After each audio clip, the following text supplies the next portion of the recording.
Selamat ketemu kembali siswa-siswi SMP Negeri 6 Jepara. Bertemu kembali dengan Pak Nurprianto, pengampu pelajaran seni budaya. Dan kesempatan kali ini kita akan berbicara tentang seni lukis. Apa itu seni lukis? Seni lukis merupakan salah satu cabang dari seni rupa yang tercipta dari hasil imajinasi seniman yang diekspresikan melalui media garis, warna, tekstur, gelap terang maupun bidang dan bentuk. Seni lukis termasuk karya seni rupa dua dimensi. Kalau kita melihat patung, apakah itu patung juga termasuk seni rupa dua dimensi? Tentunya kalian sudah tahu ya. Perbedaan antara melukis dan menggambar. Perbedaan yang menonjol antara menggambar dan melukis adalah pada kebebasan dalam berekspresi. Dalam seni lukis, pelukis lebih bebas dalam mengekspresikan perasaan atau mengungkapkan gagasannya melalui warna-warni cat atau bahan pewarna lainnya tanpa terikat dengan objek.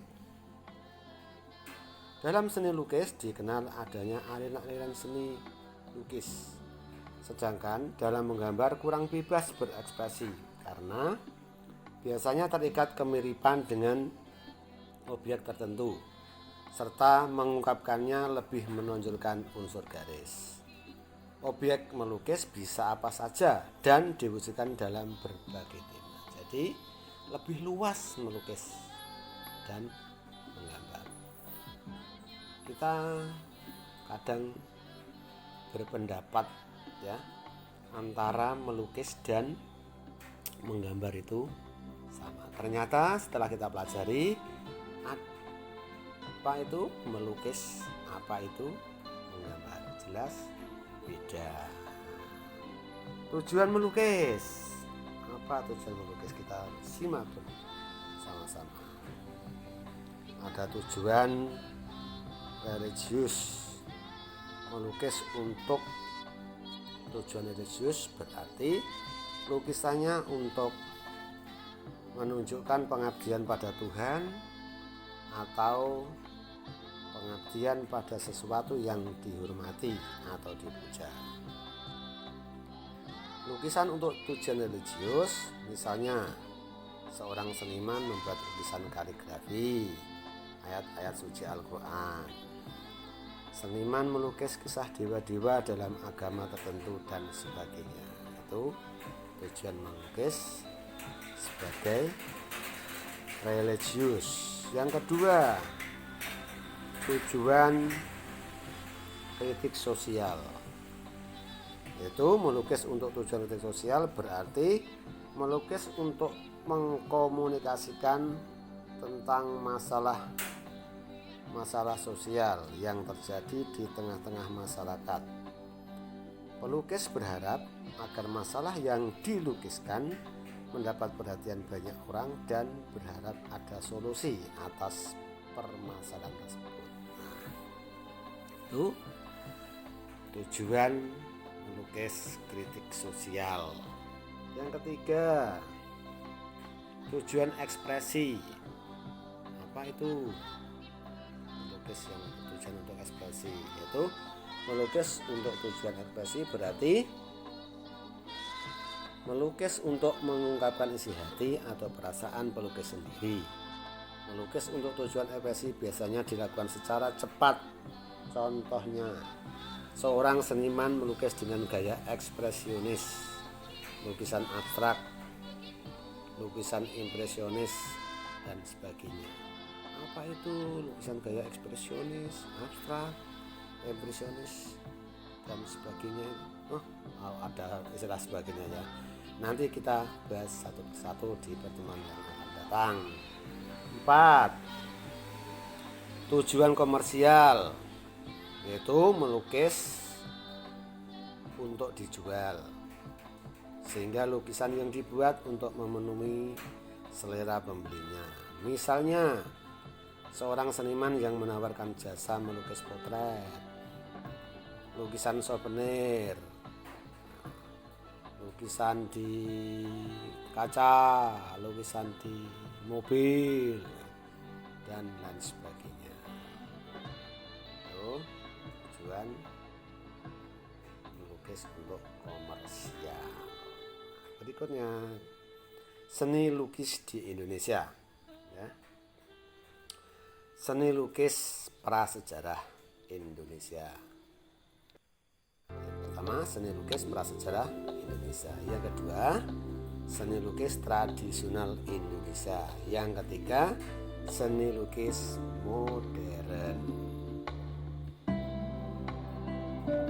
Seni lukis prasejarah Indonesia. Di materi sebetulnya sudah ada, namun kalian bisa menyimak kembali bersama-sama dengan Pak Nurprianto.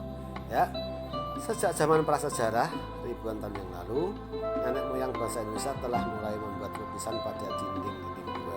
Contohnya di dinding gua Leang-Leang di Maros, Sulawesi Selatan. Lukisan tersebut menggambarkan perburuan. Selain itu juga lukisan di dinding gua di pantai selatan. Itu ya.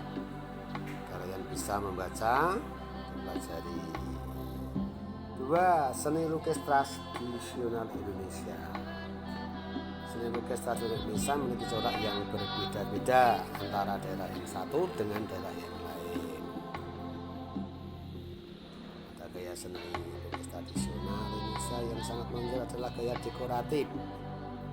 Seni lukis tradisional Indonesia yang bergaya dekoratif, misalnya lukisan wayang beber dari Jawa, lukisan wayang kamasan dari Bali. Yang keduanya memiliki kemiripan. Lukisan wayang beber dan wayang kamasan dibuat untuk berbentuk wayang yang dimainkan oleh seorang dalang. Tahu dalang enggak? Kita orang ada di Jawa Tengah, di Jawa mestinya tahu.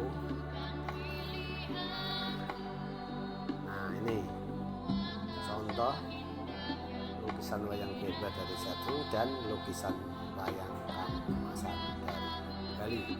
Di materi yang di share Pak Nurpi juga sudah ada. Kalian bisa lebih jelas melihatnya ya. Selain gaya dekoratif, ada sejumlah gaya seni lukis kedaerahan seperti seni lukis gaya Pitama Bali, seni lukis kain bulu dari Sumatera Barat, seni lukis pemandangan gaya Sukaraja dari Banyumas. Kita lihat contoh-contohnya. Nah, ini dia.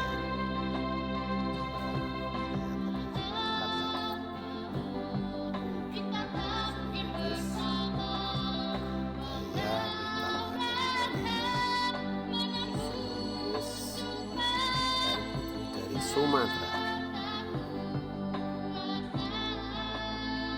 Seni lukis pemandangan alam gaya Sukaraja Banyumas. Coba ya. Berikutnya seni lukis modern Indonesia. Seni lukis modern sangat menunjukkan ide atau kreativitas dan inovasi. Jadi seni lukis modern tidak terbatas pada budaya atau pakem-pakem suatu daerah.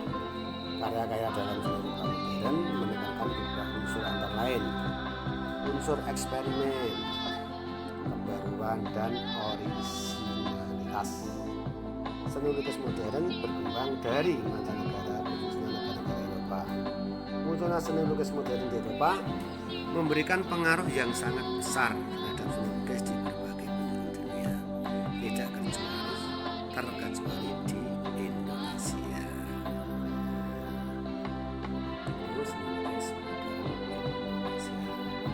Seni lukis modern Indonesia,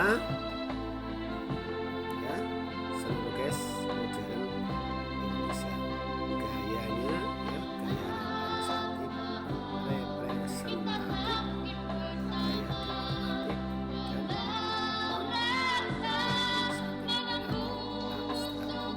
keterangannya bisa dibaca ya.